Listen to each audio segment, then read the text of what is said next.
Yo mga paps, welcome to the Fantasy Basketball PH podcast. Happy weekend, happy December. Ayun, so andito na naman tayo dun sa ating bagong format na content. Added lang pala to. Yung iba naman, ganun pa rin ang ilalabas natin. Wala akong maisip na pangalan. So, ang tinawag ko na lang to na Pantasya ng Bayan. Kasi fantasy eh. Parang direct translation na ng fantasy.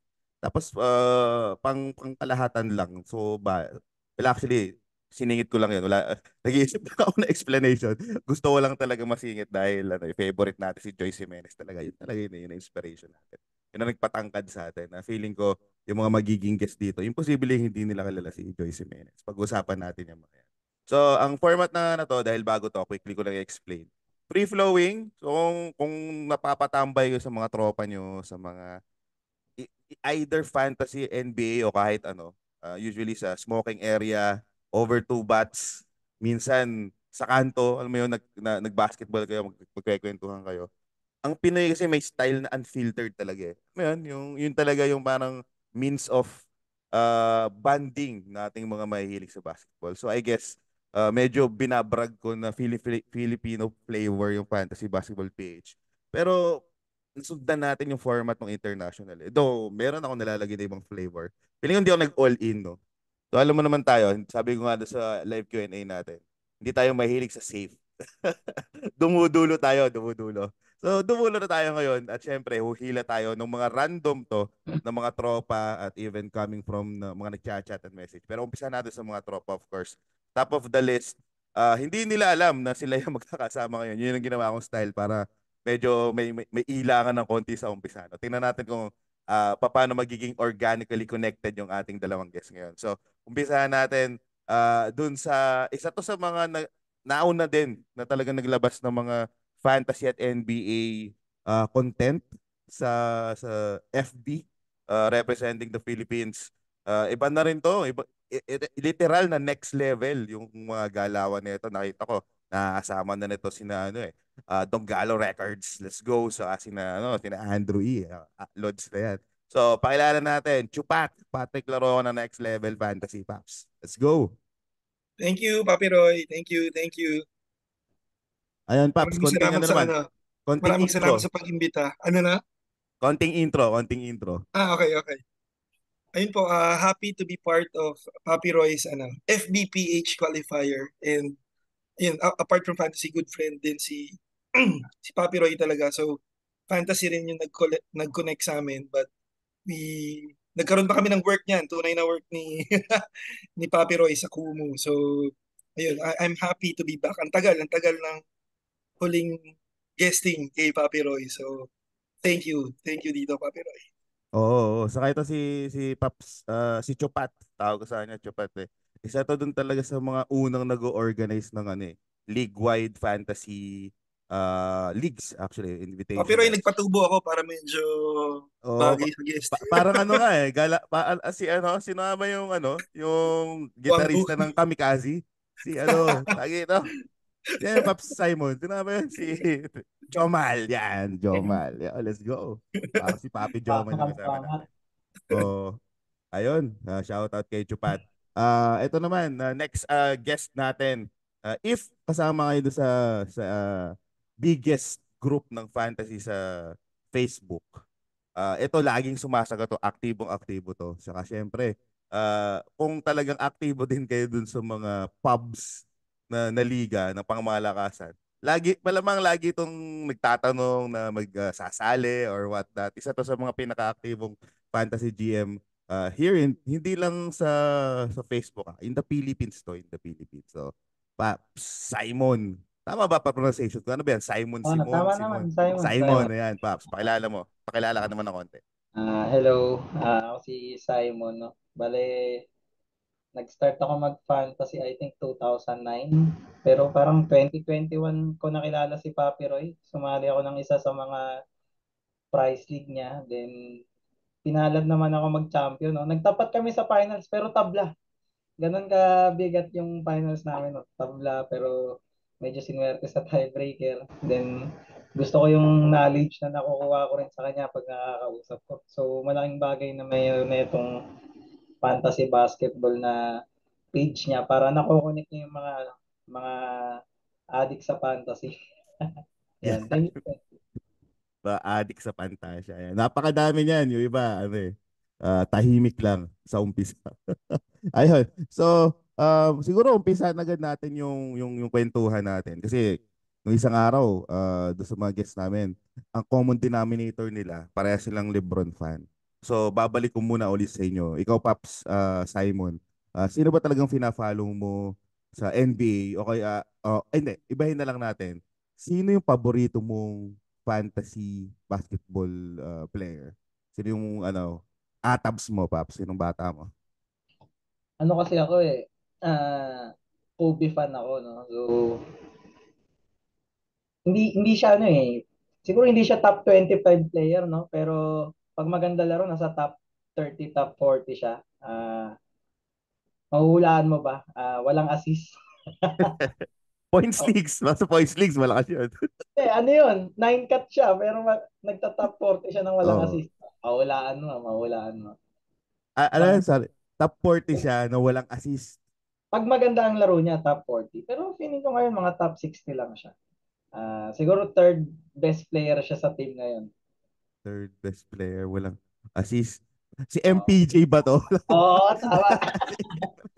Pare, ayun. Kasi syempre, Kobe fan ka eh. Galit ka sa assist. So, gusto ko si MPJ kasi low turnover tapos points, rebounds, okay. Threes and percentage. Kumbaga, kung dikit kayo sa mga percentage, stats, and TO, isa sa mga player yan na hindi kakakabahan iupo kahit last day na. Yun, kaya gusto ko. Oh, Sorry kung medyo low kay, no? oh, di, okay lang yun, Pap. Saka ano yan tawag dito, ah, gusto ko si MPJ dahil strong yung rebounding niya. Marami. Among dun sa mga option mo na kasi si MPJ appreciate mo siya kapag uy, kailangan ko ng shooter. Kailangan ko ng tres. Si Ah, Trey. so yun, yung iba kasi nakikita siya as ay, kailangan ko ng shooter points ganun. Ako kasi dagdag sa akin yung rebounds eh. So for example, meron akong nakakuha ko ng mga triple J, mga ganun. Para sa akin, mas tumataas yung urge ko na kunin si MPJ sa draft na yun just to compensate yung mga katulad nung triple J. So feeling ko naman napapansin yan ng mga tao. Pero yeah, solid yan, MPJ. Sa maganda yung storyline yan, di ba? Parang comeback kid yan eh. Oo. Highly Ano touted siya nung parang ano siya tawag dito, lower value na low remarke na. Parang makukuha mo ng cheap price na low remarke na syempre mas consistent pa rin sa low remarke na. Parang gano'n. Pero same stats siguro. Ay, hindi naman same stats. Mas mababa ng Baga pero same production. Parang kumbaga ano yun, no? Parang magkaiba ng tire pero almost parehas ng pero rebound. pare sila ng kinukuhang stats. Ayan, ayan. Ikaw, Chupat, sino naman ng recently favorite fantasy player mo? Si Herb Jones ang akin, Papi Roy eh. Favorite ko si Herb Jones. Pero ang masaklap na storya doon, dinraft ko si Herb Jones last season. Nag-stockpile ako ng Herb Jones. Akala ko puputok last season. Iniwasan ko this season. As in, ang konti ng shares ko this season, yung in-anticipate ko na putok niya sana for his draft position last year. Ngayon Ngayon nangyari. lumalabas. So yun yung medyo masakit. Pero hindi ko in-expect kasi na alam kong puputok pero hindi naman siya iba siya than MPJ eh. Maganda yung dala nung iba yung favorite ni Simon. So defensive stats naman yung pinili ko para medyo maiba tayo ng flavor. Pero yun nga, di ba Herb Jones wala namang nagda-draft yan masyado eh. I mean, coming from a Hindi down highly season, targeted no? Oo. coming from a down season. Pero di ba, hindi ko alam fourth, fifth round ata siya so far this year, kung tama ako. Yung Ang current high ba? ko Ang, yung ang 20. value niya ngayon ha, ngayon. Di ko sure. Ang Kaya ako Herb naging favorite. Alam Jones, ko sa top 60, 50? nasa top 50 siya Oo, sa di ba? Basketball Monster, ano siya, 38. Di ba? Si Herb Jones, di ba? May So, blocks pa rin eh, di ba? Yun, tumaas yung blocks niya this season. Saka feeling ko, tama yung sinabi ni Chupat eh. So last year, nanggaling siya dun sa low-key na parang, uy, sino kaya tong Herb Jones na to? Gumawa siya, tapos massive yung steals. Pagkatapos, no offense kay Papi Josh lang, siyempre, respeto dyan. minsan kasi yung mga sikat na personalities, nakaka-mind condition yan eh. So nagkaroon kasi ng narrative na, ay, hindi ko alam kung anong mangyayari pag andyan na si Zion. Kumaga, binibigyan nila ng ano eh, ng suntot na ganun eh.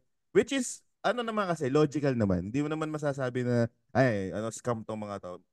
Feeling ko logical naman. Feeling ko ang medyo na miss out lang doon is gaano ka-importante yung nabibigay ni Herb Jones doon sa team. Kasi apparently siya yung best defender nila eh. Na to the point na kailangan talaga siya actually dahil ngayon maganda yung pinapakita ni J-Val pero he wasn't really been that big man na inaasahan sa defense eh. So if you have Zion, na peke yung depensa. As in, hilaw talaga sa depensa yun, reality or fantasy. Ano siya eh. Well, maganda panoodin yung mga blocks niya na ano mo yan, from the weak side. Pero yung defense niya, sabaw talaga. So, kailangan mo na katulad ni Herb Jones and yun, buti na lang, andyan na sina TM3. Kaya nga nagkaroon ng opportunity sina Dyson Daniels before eh, nung injured pa yung mga yan eh. Kasi kailangan talaga na merong defense sa lineup. So, ano, solid yan si Herb Jones. Ano yan eh, nasa listahan ko siya doon sa dulo na tawag dito, kapag kailangan ko na steal. So, ang strategy ko, at least for this season, majority kasi yung iba, ini-experiment ko. Sa dulo, naaalala ko, sa pagkakatanda ko, magkakasama yan. Si Herb Jones, si Josh Hart, parang iisang tire sila eh.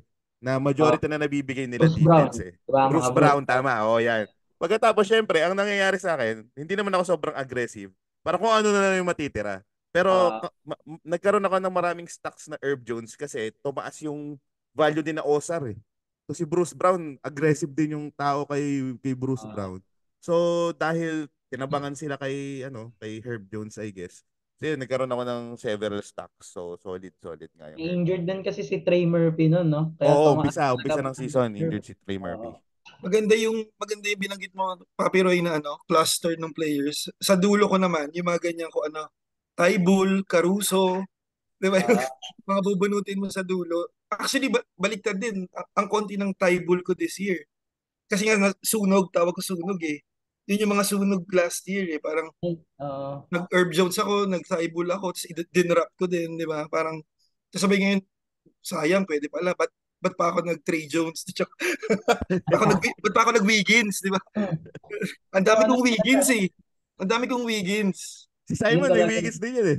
Di ba Yun nga yung may ilang ano din. mahapdi yung Wiggins, grabe. Oh, hindi yung ano kasi, parang isa yan sa talagang, di ba pag fantasy manager ka, yung meron ka talagang concrete plan bago mag-draft eh, di ba? So, halimbawa, range ng 100 to 125, dyan mo na inaabangan sila Bruce Brown.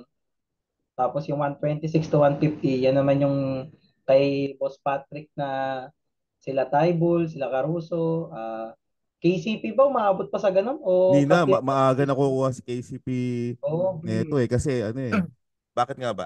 Kasi umalis nga si na Bruce Brown. So parang Ah, merong expectation, mag-step up to. Siya na yung 3 and D ng Denver. pero may game winning na lagpas 150 na pick na tinalo pa sila KCP. Si Struz. Oo, Paps. Naalala ko dun sa ano natin, dun sa Oo. group NBA Fantasy something. Si Ah, Dominic Bidiones, shoutout Paps. Hindi ko malilimutan yun. Nag-post siya eh. Para sabi niya, oy, mag-share tayo ng mga magic bunot natin. Tapos parang tama. ako ata yung isang nag-comment na para sabi, oy, gusto ko to. Tapos parang biniro ko na. Para imposibleng madami mag-comment kasi magkakaalaman. Kasi hindi pa masyado nakakapag-draft eh. Tapos isa si Max Strus, dun sa sinabi ko, na sobrang ironic kasi ang dadalawang piraso lang yung Max Strus na nakuha ko. Na parang maaga siyang nakukuha eh. Parang dun sa may mga target kasi ko na nabulag din ako na inuna ko bago siya. Kasi Ah. sabi ko, ay, 3 point ang nabibigay. Sabi ko, baka madami sa dulo niyan. So, Kaya rin siguro mababa si Max Strus kasi ang daming players na malakas sa Miami. Pag alis nila, ang hina. Di ba? So, parang oh, hindi nagtitiwala yung tao. Parang sabi nila, sa sistema lang ng Miami, malakas yung mga player na yon. So, ang hirap magtiwala na pag-start ni Max Strus, maliit pa siya, di ba? Feeling mo si Levert pa rin yung yung parang kakana pa rin doon ng uh, ball handling. So, sobrang nakaw nung Strus talaga for 150 range pataas na player. Parang league winning yung mga ganun. napulot mo pa yun, no? Masaklap, Papakita. wala ako masyado eh. Dinraf mo, pinulot mo. Yung Pinulot isa, yan. Pulot flavor yan. ko, number 1. Oo. Pulot Pumutok yan. na nung kinuha mo or Hindi, parang ano, malot. simula pa lang? Oo nga, Pag, ba't di rin ako eh? feeling ko pumutok, tapos, hindi, baka naman may pinulot Pagawan? siya. Baka Putok may tas pinulot pagawan. siya na, May pinulit yung mas oo, may malakas. pinulot yun. Hindi naman natin alam sino. Pe- Minsan ganun eh. Masakit talaga pag nag-drop ka ng ano. Hindi mo masabi na Sorry, puput. pero idagdag ko dun sa sunog, Gary Trent. Tsaka, yan, iba Wiggins, sunog, Gary Yeah, Trent. ako, may, Paborito ko din yan, Gary Trent. Maraming nakakuha din sunog. ako ng trend. Bakla. Ilang piraso din yung trend ko kasi yun nga eh. Ang nangyayari talaga, may round ako na ay kukunin ko yung steals. Kung ano yung natira, yun talaga yung goal ko. Ako, wow, steals nito. Siguro ang trend ko, mga 4 ata dun sa 17 na leagues ko. Kasi siya yung naiiwan dahil nga yung iba, ano eh, tawag dito, nire-reach pa eh, yung ibang steals eh. So, ay wala, kailangan ko siyang kunin kasi ang taas ng skills niya eh. Parang if Oo, nag-research ka, malakas kasi top upside siya yung eh. trend pag mainit eh, di ba? Top Oo. 50 siya pag mainit eh. Tapos Mga walang Hindi ko pa ganun. din, hindi ko FVV, pa di din ba? rap. Hindi ko pa din rap si Wiggins tsaka si Trent. Hindi ko alam kung bad move yun, pero alam ko kasi pupulutin ni Simon eh. Hindi, wala akong, wala talaga akong trend. Parang ano, pero ngayon makikita mo si Trent nakalutang na sa mga free agent na ngayon Oo, ng yan. liga. Kahit Ah, 20 teams makikita mo eh.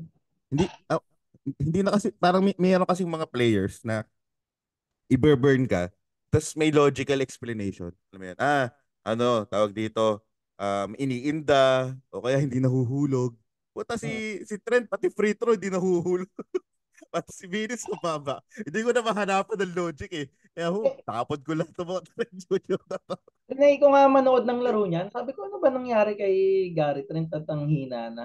Yun pala, pag pumasok yung bench nila, si Flynn ang may hawak ng bola. Clean, oo. Tapos hindi nawawala si Scottie Barnes or ay si Siakam sa court. Parang kailangan salitan sila na may hawak. So hindi talaga siya hindi siya makaporma sa loob. Parang gano'n nangyayari. Tsaka di ba nung preseason, ang kwento dyan eh, nawala si FBV eh, di ba? So kaya Mm. medyo may hype kay Trent Oo, yung upside, Oo. di ba? So agawan kay oo. Trent eh. Hindi pa lininaw na starter si Schroeder nun, di ba? Oo. Nalalaglag pa nga si Schroeder ng mga 125 eh, di ba? Tapos may ang misa kasi may psychological effect yung ano eh. Yung nakikita mo sa post sa dun sa mga main marketing nung actual team eh, organization. Kasi si si Gary Trent, andun lagi siya sa poster. Alam mo yun, Ah, parang, oy, may parang bida pa mukhang rin to. pinapahalagahan ng Toronto to. Ayun, 4 na tira, maswerte pa eh. Sayang Hayop rin. na yan Yan si yan, Wiggins Trent. Trent. Sino pa bang ganyan, mga sunog. Wiggins Trent, si Sino pa ba? Si Paul Reed, Paps, yun ang unang oo, yun. sunog. Night talaga yun. Oo. Kung meron man akong irereklamo doon sa TPS, irereklamo mo yung sina Josh Lloyd. Ay, joke lang. Hindi, actually, isa ako doon sa talagang medyo kumpiyansa sa kanya. Well, kinuha ko lang talaga siya tuwing may Embiid ako. For two reasons. Number one, hindi ko talaga siya nakukuha eh. Oo, Nire-reach talaga siya ng tama, tao. di ba? Parang ang hirap niyang kunin.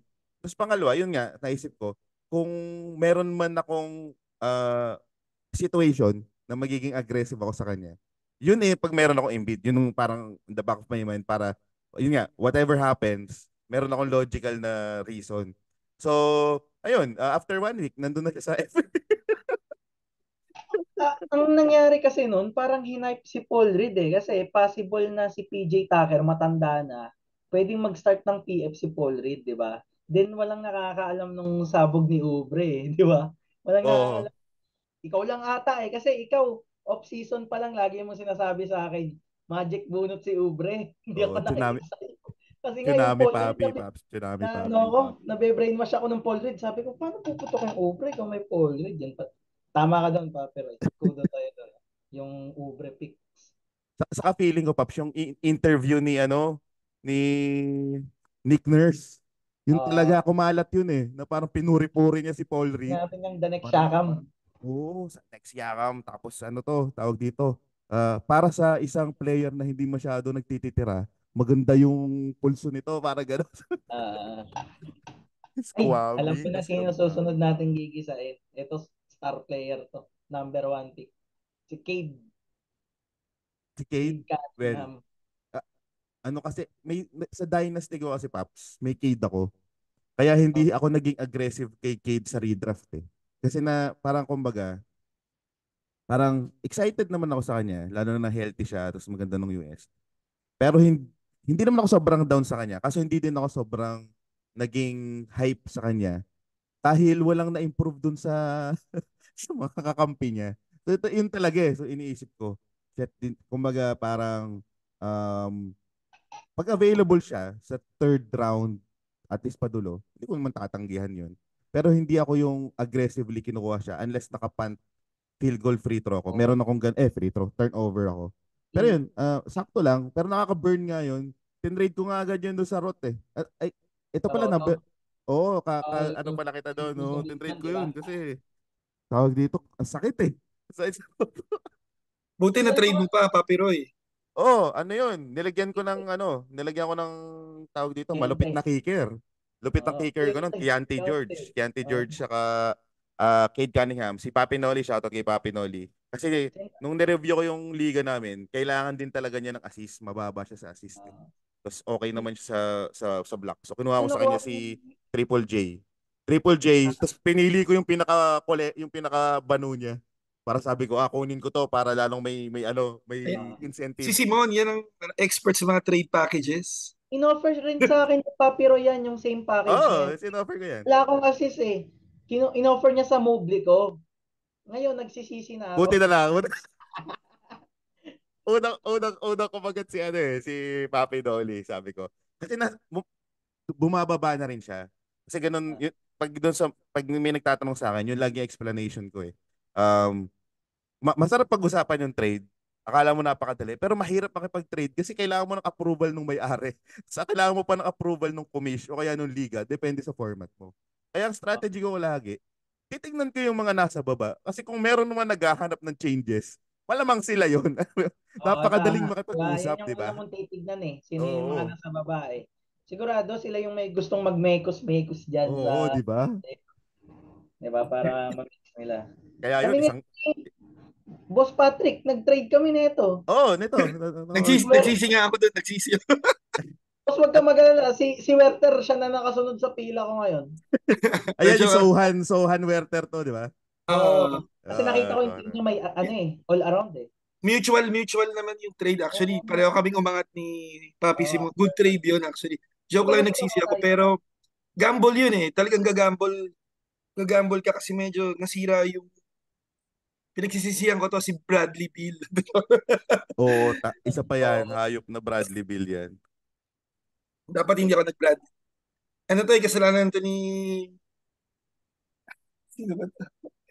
Ginaya ko lang yung Bradley Beal eh. Wala yung mga dulo-dulong draft ko. Sige nga, dukot ako Bradley Beal. Why not? Ako talaga, iniwasan ko talaga yung civil eh. Kasalanan ni Charles. Kaka-brainstorm namin ni Charles. Okay yan, Bradley Beal. Charles ko ba yan? Ah, Shout out, eh, Papi Charles. dukot niya. Hindi, joke lang yan, Papi Charles. Happy naman ako kay Bill pag naglalaro. Masakit sa ulo, no? Masakit sa ulo ngayon si At Bill. least, Paps, in all fairness kay Bradley Bill, maganda yung pagkaka-injured niya. Kasi alam mo yun, foul counted, Paps, di ba? At least you, 4-point play, mamba. oo, 4-point play. Bago Na, na, tinapos muna. Na. na-injured ka with flair. Palubag loob, di ba? Palubag loob na parang ano. Pero speaking of yung mga ganyang cases, Paps, yung mga Bradley Bill cases, since current na ano yan na news yan. Tapos napansin ko din netong mga nakaraang weeks, specifically this season, sobrang daming nangyayari. Ang aga, 8 weeks pa lang tayo, ang dami na agad nangyayari. So ang tanong ko sa inyo, in terms of tagging a red flag to a certain player, ano yung process nyo? Kasi iba-iba tayo ng process ng ito, red flag na to. Parang hindi ko na to kukunin. Si Josh Lloyd kasi medyo ideal yung approach niya. Sinasabi niya na parang fine, sure ka ba na this time may injured yan, next year hindi may injured. So gets ko naman yun. Kaso syempre kasi pag GM ka, tapos matagal ka na naglalaro ng fantasy. Meron kang personal preference eh. Na parang kahit kahit kahit ano, kahit pataihin mo ako sa lupa, hindi ko ipipik yan kasi may masama Oo. na akong ano diyan, di ba? Oh, so ikaw, basta natin kay Papi Simon. Ikaw, ano yung proseso mo sa pagre-red flag sa isang player? O kaya meron ka bang kwento na puta, hindi ko na to kukunin dahil nagkaroon ng masama experience? Meron, syempre meron yung mga ganyan, no? Kahit yung mga old school pa dati, no? Syempre, una, pinakaayaw natin is injury. Yung injury history. Mm. Tapos, lalo na kapag tayo yung owner ng player na yon for the last year, hindi na tayo aasa ngayong taon. Parang ganyan, no? Parang, ako kahit sinabi ko kanina, ang favorite kong player si MPJ. Yung 2021, dun siya pumutok. 2022, parang 5 games lang siya, di ba? Yung Oo, lumayan siya na-injure nang siya hindi doon. na shoot. Yung 2022 na yun, sobrang dami kong MPJ, no? Tapos, ngayong taon, halos wala akong kinuhang MPJ. Siguro puro trade na lang para nakuha ko siya nung nakita ko ay magaling na yung likod. Pero yung yun nga yung thought process ko sa ganyan, no. Meron talaga mga marurupok na player na alam mong bibigay rin talaga sa huli na meron nga akong last year ata, alam ko meron akong mga liga na may Nurkic, no. Tapos may nagbabanta sa akin na madadali rin yan sa dulo. Tapos ang lakas niya ata until January, parang mga top 50 siya. Tapos Mm. natumba nga, buong February tuloy-tuloy. No? So, pag may mga red flag na player, ganyan na more on injuries talaga siya. Kasi pag may stats naman, kahit uh, pag may stats naman, ay sa bagay, no? Kailangan rin pala balance. Baga, healthy nga, wala namang production. Tulad ni Anthony Davis. Ito napansin ko kay AD, no? Nakikita ko siya napipick ng number 8. Nakikita ko siyang umaabot ng mga 15, 17 pick, ganun. Kasi ramdam mo yung trauma ng mga managers. Mm. Sa totoo lang, di ba? Sa pagpili ng mga big name na players, lalo na sa ganyan. Pero yung iba is, tulad nga nung sinabi mo yung kay Josh Lloyd, no, na ang mindset is, hindi naman porket injured this year is next year may injured. Diba? Tulad ni Towns, ngayon healthy. Last year, Diyos ko, ang daming nadali ni Towns. Then may mga tulad naman ni Mobley, 2 season walang injury, biglang this year dali siya ng 2 months. Yun ang sa akin yung thought process ko, Papi. Oo, ang take ko diyan kasi ano ma- siguro malaking bagay kapag uh, yung mga players na yun kasama siya dun sa mga fina-follow mo or maybe involved siya sa favorite team mo kasi mas in-depth yung information gathering mo eh. Parang, well, may sinasabi sila na anggulo. Ikaw, may iba kang anggulo or hindi mo sila basta-basta pinapaniwalaan. Kasi sinusubaybayan mo din siya. Parang, ano mo yun, gets ko eh, na parang feeling ko nag-overreact Overhype. lang yung tao o kaya na-overhype lang yung kwento. Like for example, si Carl Anthony Towns.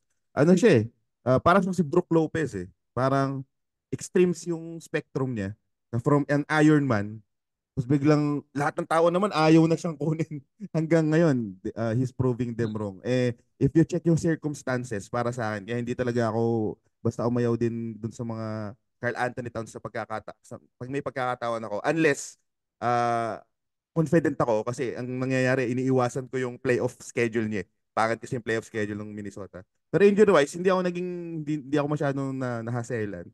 Kasi nga, nung COVID, iba-iba, like COVID yun eh. Di ba? Na-COVID siya. Tapos maraming nangyari dun sa pamilya niya. Feeling ko ano siya eh, hindi siya dapat counted kung si Towns. Do yung iba, like si Kawhi, yun, ano ako dun. Ako traumatic ako kay Kawhi kasi Oo, kahit tama. nagkakaroon ako ng Jokic, pwede ko nang kunin yung Kawhi dun o kaya PG-13. Hindi ko magawang kunin, parang magse-safety na lang ako kasi sayang yung Jokic. Ayun, yung pang mga pinili ko, yung panaunang na injury sa kay Kawhi. So hindi mo din Sabi ni Kawhi masasabi. ngayon, ha? Naglalaro Yan. talaga lagi. Yun nga, Si Kawhi. Yun nga yung sasabihin ko sana, goods yung sinabi ni Simon. Nagsisi din ako, wala, dalawa lang ata kaway ko, isa.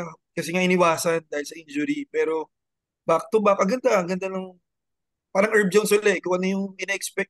Last year, mas marami akong kaway na Oo. gamble on the third round eh. Parang ganyan. Just, sunog yun. Oh. Sunog yun last year. This year, kung Pinasarap kinuha mo yan ng lang third ni round, Kawhi last year. tiba-tiba ka dyan. Kaya nga eh. Ikaw ba, Chupat, bukod kay Kawhi, sino yung mga ano pa? Kasi ito madami din liga to sa bets na rin talaga to si Chupat eh. Ano yung mga imababang cases diyan? Yung ano naman, yung mga non-injury. mga non-injury na traumatic experience na parang na-impluwensyahan na yung pananaw mo sa kanya. Parang, okay, pinapakinggan mo yung information. Pero pag draft, meron kasing ganun eh. Parang Mm. open ka doon sa information. Pero pag draft day na, lalabas na yung tunay na pananaw mo. Walang kakaiba sa akin. Siguro si ano yun eh. Wala. Regret. Ikaw, ano ka, Spurs fan ka, Papi Roy. No, wala akong kahit isang Wemby. So, hindi ko alam kung pinagsisiyan ko ba. Hindi ko alam kung dudukutin ko pa rin ng ganun Oo, kaaga. Kung read, di ba? Pero, doon ako, ano eh, parang okay.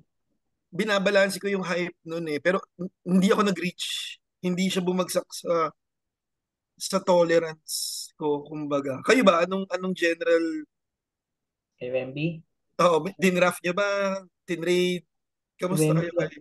Wemby Ma- wala akong nakuha. Kasi parang ang range ko nga sa kanya is ano eh, Top early. 20, di ba? Top, di Kumbaga, lang. ang ano ko, self-projection ko sa kanya, kukunin ko lang siya, siguro mga mid-third round na. Ganun ang target. Wala akong Oh, bala kunin same sa tayo. So, second. walang lumapag.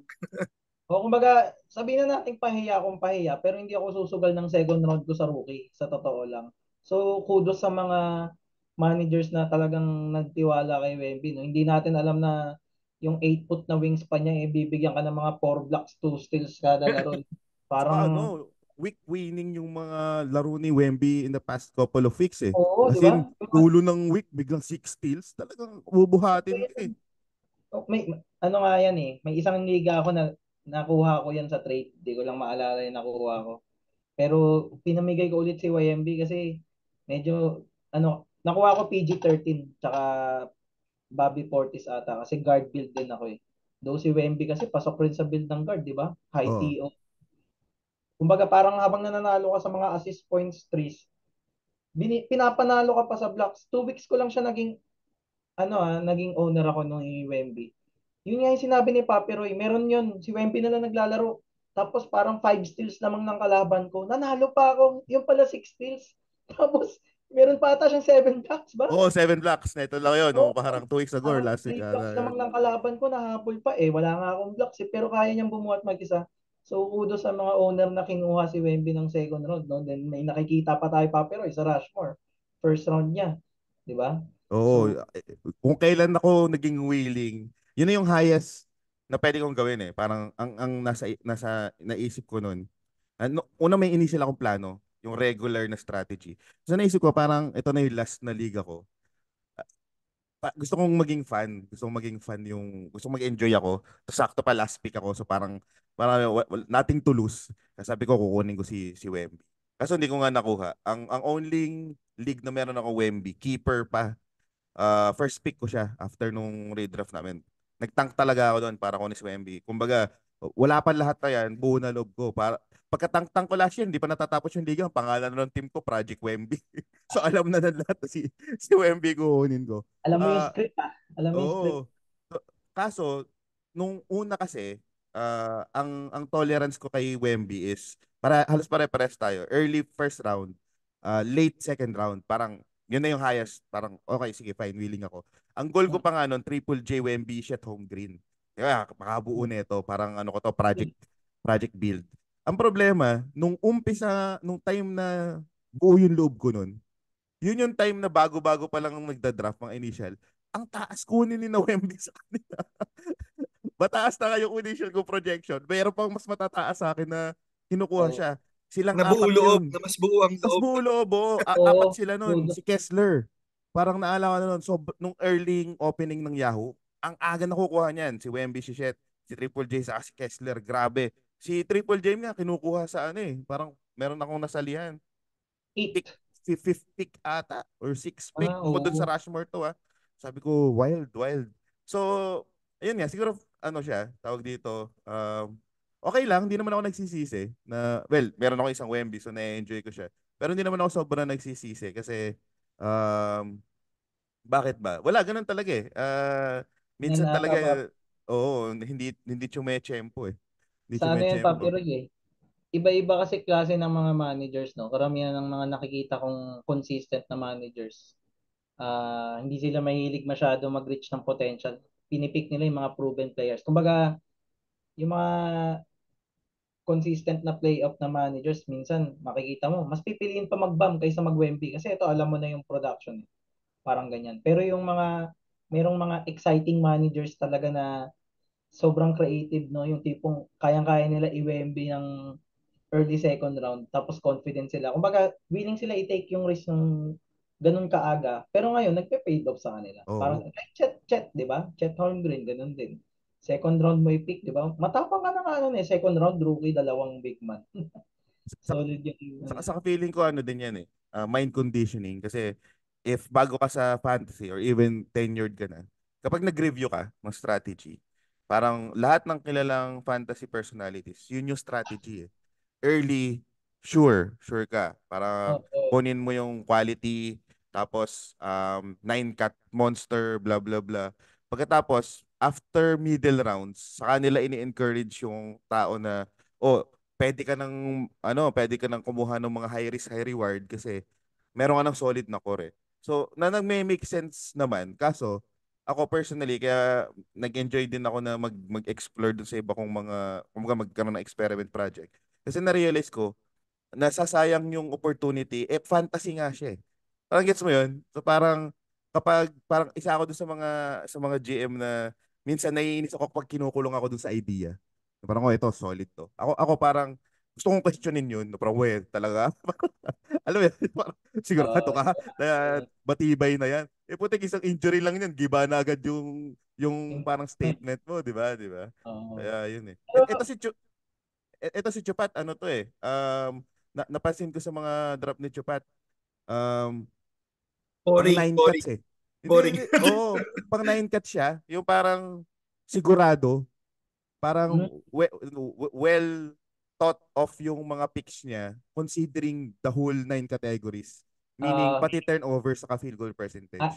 ayoko kalaban yan kasi kaya kanyang dalihin ng 9-0 pag nag-off week yung buong team mo eh. Kaya nga Wala eh, yung, siyang, wala siyang punt, di ba? So, Ayoko rin naman kayong kalaban. kaya kalaban yung gano'n, yung medyo walang The punt, feeling no? is mutual.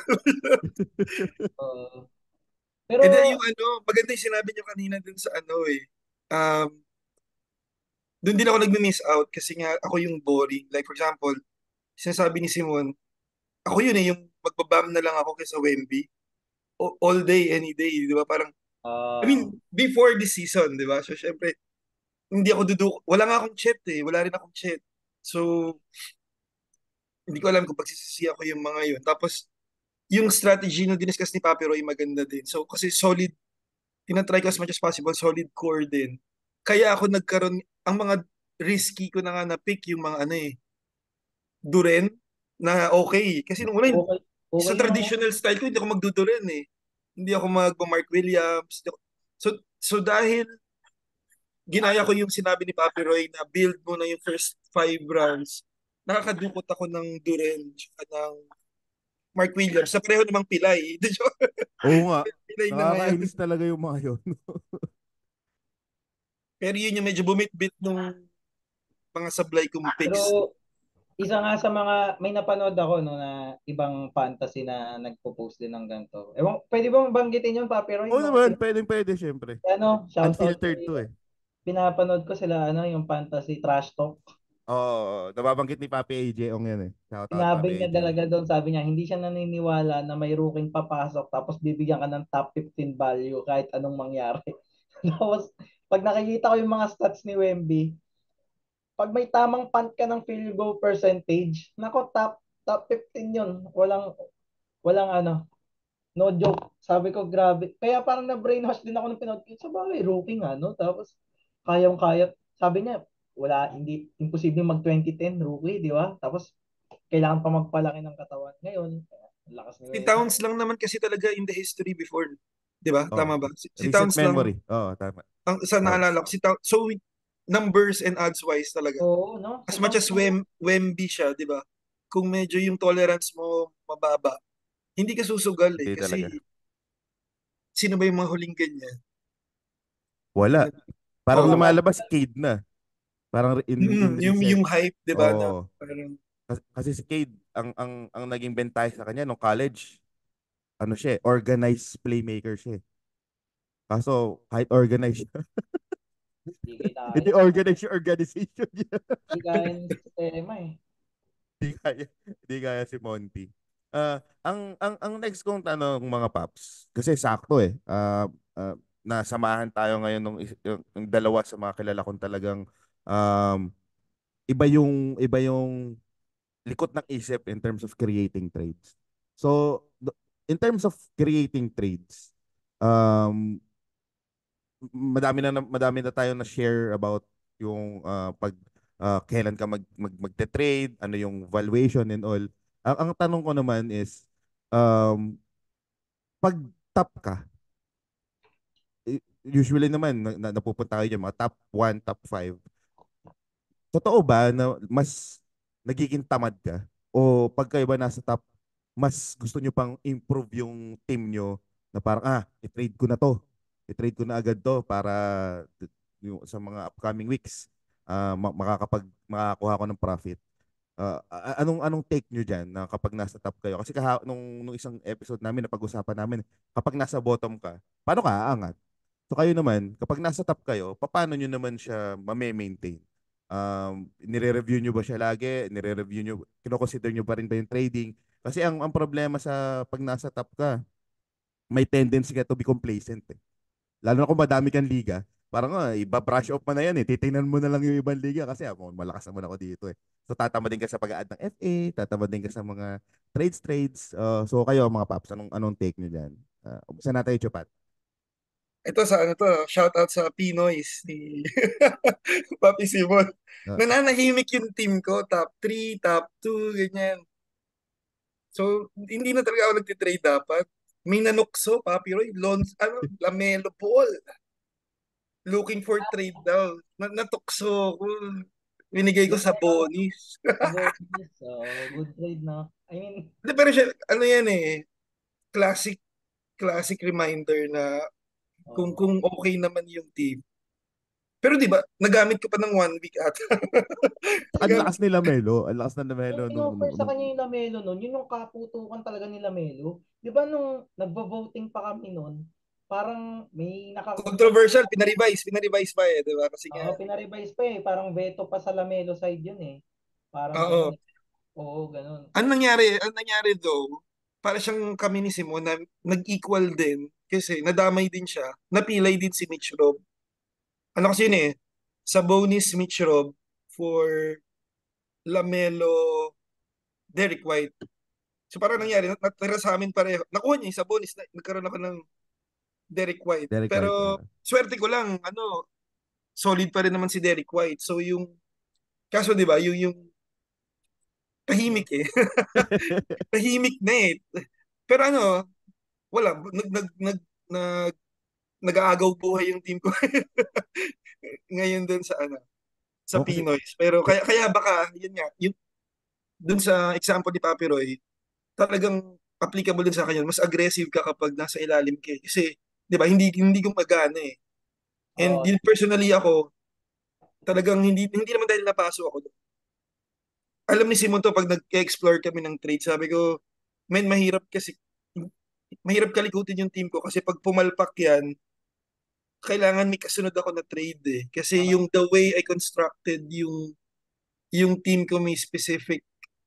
Kumbaga parang ano yan eh, sorry, yung isa sabi ni Simon na kanina na kung kaya mong tumalo ng more than 5-4, yun minsan, in-experiment ko yun, hindi naman lagi eh. So, saktong-saktong pangtalo yung binubuo ko minsan in each cut eh. So kapag tinrade ko to, sige, name value or overall value. Pero ang daming, kaya masakit din yung build ko na gano'n. Pag may napilay, Oo. nagko-collapse yung build kasi mananalo lang ako ng konting steals, konting blocks, or konting 3 points, depende sa build. Pero pag may napilay, hindi mo 2 to 3 cuts, napupuruhan 2 to yung 3 cuts kagad yung uh, durog sa akin. So, yun yung risk nung ganong approach eh. Kaya nga ako, interested din ako yung team construction nyo. Tsaka, sorry, ibang question. Mamaya siguro baka pwede natin balikan, Papi Roy. Ang ganda nung comeback niya ni Simon sa FBPH. Di ba, puro injury si Papi Roy, si Simon, losing streak, 4 weeks. O pero tignan mo ngayon, di ba? So, yung angle naman na magpapanik ka ba kung nagtatatalo ka? Kasi si Simon, marami bang trades yun? Tayo, Werther, social lang yun eh. May kasunod pa ba Eh, yun? sino bang kadakat? Si tawag dito, EJ Papi Wiggins, Joey. Wiggins pa Nag-trade ba kayo? kayo ni Papi Joey? Simon? Hindi, never ko pa Sila nakatrade. AJ pala yon. Yung ano yon. Yung Sags Wiggins.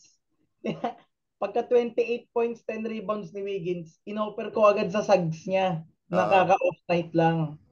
Eh, si AJ kasi, gets ko naman siya kasi may good history naman si Wiggins for the ah past 2 years sa ah fantasy, di ba? Kumbaga, ako kasi parang Tsaka yung good team, standing siya. Nasa top siya eh. Pwede uh, siyang mag-gamble. ako kasi, meron akong Wiggins at pool. So, parang masyado nang masakit sa ulo. So, pag napuno ko kasi isang player, ite-trade mo na talaga. Kumbaga, kahit mag 30 points ka pa sunod-sunod, wag Wiggins, okay lang sa akin. Wala na akong pakialam sa'yo. Kaya kinuha ko na yung Sags. Ayun. Pero, back sa question ni Papi Roy na, ano yan, magte-trade pag nasa taas? parang ano yung tawag dito? Paano ka maging top one? Parang Ah, how do you do that? Kasi open ka pa rin ba sa trading? Kasi usually so, napapansin ko kapag na top one na siguro mataas ang percentage na hindi na sila halos uh, nakikipag-trade eh. t- t- uh, so far, meron akong, I think, 12 na lang, ay hindi, 12 na lang ata yung liga ko kasi pinamigay ko na yung mga walang bayad eh. Kasi sayang yung effort tignan eh. So, I think apat apat ata sa 12 yung number one seed ako. And mahirap hangga't kaya ko, hindi ka talaga kasi what's working is working eh, di ba? Mm. Kumbaga kung sino yung mga player mo na nag-angat sa'yo diyan, possible na mawala lang isa diyan, na take for granted mo pala yung stats niya. Dapat. Kumbaga kaya ka pala nandiyan sa taas dahil dun sa isang maliit na piraso na yun na nagbe-blend dun sa buo. So, sa mga liga naman na hindi ako number one, pag inofferan mo yung mga number one seat, lalo na pag minessage ko sa Facebook, alam ni Papero yan, kahit di ko close, i-message ko. Kasi, mas okay na yung, mas madali mag-trade ng magkausap kayo eh. Totoo yan. Isa yung, para makita mo na agad yung kausap mo kung may insight. Kasi may ibang manager talaga is hindi marunong mag-trade. So, sayang lang oras mo mag-offer sa kanya. Nag-isip ka pa pag-offer mo, nag-counter ng, Mamamax ka, Simon. Mamamax. oo, parang gano'n, masasagad ka. So, kahit sa liga na hindi ako number one, pag minessage ko yung number one seed, ang reply rin sa akin is, hindi pa naman ako natatalo ngayong season, so hindi ko muna siguro gagalawin. So, ang masasabi ko is, pag nasa taas ka, hanggat hindi ka super win, no, dun sa trade, na talagang, siguro hindi ka kunyari, may center ka, then may gagawin kang trade para sa point guard, wag na, kasi malaking pagbabago yun sa team mo eh. Kung sakali lang naman na pwedeng ma-upgrade yung player mo, kunyari, yung center mo tataas ng isang tier, hindi masyadong gagalaw yung strengths. Yun yung mga possible trade na gawin mo kapag number one seed ka, no? Yung pwede ka pa rin mag-improve without gagalawin mo yung strengths mo. Parang, paano ba yung example ng mga upgrade? Kunyari lang naman, di ba? Parang meron kang uh, Claxton tapos biglang magiging hindi ko nga alam kung upgrade yun no pag pa JJJ dahil magkaiba pa rin ng strength yun yung isa field Mm. goal percentage or Brook Lopez to JJJ, assume mo lang na malakas si JJJ. Wala na akong makita magkawig talaga na player eh. Or ano, Brook mo magiging Wemby pero may titimplahin kang iba. Siguro yun, pwede mong tignan. Pero yung gagalaw ka talaga ng masyadong malaki tapos number one ka. Tapos next week talo ka, wala ka nang ibang sisisihin kundi sarili mo. Kaya for me, pag number one seed ka, try to hold lang kasi dinala ka ng mga current hawak mo. Sa free agent ka na lang gumalaw. Parang ganun. Yun sa Ako kasi, ang experience ko dyan, nagagawa, pag nagta-top seed ako, so similar lang din sa inyo, pwera lang kapag keeper, saka tawag dito, saka dynasty. Marami ako natutunan dun na na-apply ko sa redraft kasi na-realize ko, majority of the logic ng trading is involve lagi yung malalakas. Alam mo yun? Of course, kung kukuha ka ng malakas, malamang kukunin din sa'yo malakas. So ngayon, kapag number one ako, isa sa mga natutunan ko, it's not about really trading yung big pieces eh. Para sa akin, ang goal ko lagi, paano kaya ako magkakaroon, paano ko siya mapi-free up na malakas ako, number one ako, pero nakakapag-stream pa rin ako continuously. Kasi minsan nakakapanghinayang eh. Kapag nasa top ka, isa yun sa mga kakati sa'yo eh, na parang, putek, hindi ko makuha to kasi parang Mm. decent naman yung ginagawa ng isa, hindi ko ma-drop. O kaya naman, yun nga, hindi, gusto mo lang mag-improve, katulad ni Papi, sinabi ni Papi Simon, kaso, hahanapan mo ng angulo. So ako, usually, ang hinahanap kong angulo is, paano ko madi-dispose yung weakest link. So, dun ko lagi iniisipan yung mga 2:1 trade, o kaya, any trade na more than one, tas ang kicker ko lagi yung pinakabuchaw ko. So parang hindi ko na goal na basta mag-improve. Parang gusto ko lang pumatas. O kaya minsan kaya ko magpalugi. Pero ang goal ko lang, matanggal yung buchaw ko o kaya mabakante siya. Kasi minsan may mga scenario na it would be better if streaming slot na lang to kesa tawag dito Ah, kasi andun lang. pwede kasi na yung weakest player mo is hindi siya tradable, ay hindi siya droppable. Mediocre, Pero, mediocre lang, no? Parang alam mo yun. pero gusto mo May, mag-stream. Kasi yung isa, may moves ako dyan, Papi Simon. Ang ginagawa ko dyan, minsan hindi naman sa nagpapatalo. Ang gagawin ko, antayin ko may ma-IL plus. Kasi tatago Yes, mo. i-drop ko. Kasi feeling ko, pupulutin ng malalakas. yung, Oo. Ano so, siya eh. di baling matalo muna ako ng isang linggo kesa mapunta sa'yo. De joke. Kesa mapunta sa'yo yung, or sa, oh, di ba, sa kalaban, parang, afford ko ba? Oo, makaga pa naman eh. Mukhang playoff contention, playoff race pa naman. So, hanggat kaya, sino ba? Sino ba example ko na ganyan? Or hindi, in general, matirma ka ng six, malas ka, six injuries. May Garland ka, may Mobley ka, di ba? Mga Duren, Mark mm, Williams, Lavine, di ba? Ida-drop mo ba yung mga yun kahit dalawa lang yung IL mo? Siyempre Oo. hindi, di ba? So, over my dead body. Di ba? So, hanggat hindi ka pa naghihingal na talaga, take the losses ang ginagawa ko doon eh. Parang, oh, sige, durog nga lang, 2-7, 3-6, ganyan. Pero hanggat kaya. Ewan ko kung effective ha, kayo, gusto kong i-open yung, di ba, paano kung minalas, Papi Roy, hanggang ano yung tolerance mo ng Ako, injury na ako over din sa IL limit? doon sa isa kong liga, Paps, mismong ganyan yung sitwasyon ko ngayon eh. Now, number 13 ako, may Jokic pa ako. Pero lahat ng kasama ni Jokic injured, umabot sa 8 ata yung injury ko dun eh. Na, titingnan ko na kung ilan na ngayon na para sa akin, hindi siya droppable to the point na Hindi ka maka-stream, di ba? Sino Oo, ba hindi ako, hindi? hindi ako maka-stream. Actually, may mga din-drop na nga ako na alam ko hindi ka stream eh. So ngayon, eto, ilan na lang yung ano ko pala, injury. Ang injury ko na lang ay sa awan ng Diyos, 4 na lang. So meron ang injured ko currently si John Collins, si Bam Adebayo, si Ben Simmons, saka si Zach LaVine. So O, di ako ba? dito, Din ang yan. 'di ba? 14 team tapos parang ako hindi ko din basta-basta i-drop si Ben Simmons kahit ganyan 'yan eh. Kumbaga, wala pa siya pinapakitang masama eh para i-warrant na ay na hindi ako oh. maniniwala basta, 'di ba? Hold din ako sa Simmons, hold pa rin yan. Oo, 'di ba? Ang kagandahan lang talaga dito, Paps, I started the season na may injury or alanganin, which is yung isa doon si Miles Bridges na really paid off. Na parang talagang ang Ah, dami kong Miles Bridges eh. Kinounter ko lahat eh nung Kaya nagsisi naglabas ako dyan.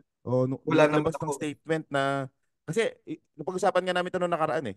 Sorry, medyo sumegway. Napag-usapan namin noong nakaraan na ang international fantasy personalities touchy sila sa mga gantong subject eh. Yung mga may violence, yung may Hindi mga nila rape, ida-draft, di ganun. ba? Hindi nila Oh, ida-draft. as in, ano sila, Boycott, may boy, pagka-boycott. exactly, exactly. Kahit magaling yung player. Ang biro ko nga dun sa, sa episode namin, buti na lang ang Pinoy, wala, madudumi tayo, madudumi. Wala tayong pakialam sa mga ganyan-ganyan. Pero anyway, balik tayo sa tanong ni Papi Chubat. Ayun ako, tinitiis ko lang din, Paps. Ang ginagawa ko naman,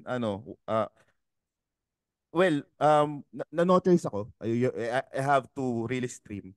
So, tinatry ko talaga mag-stream.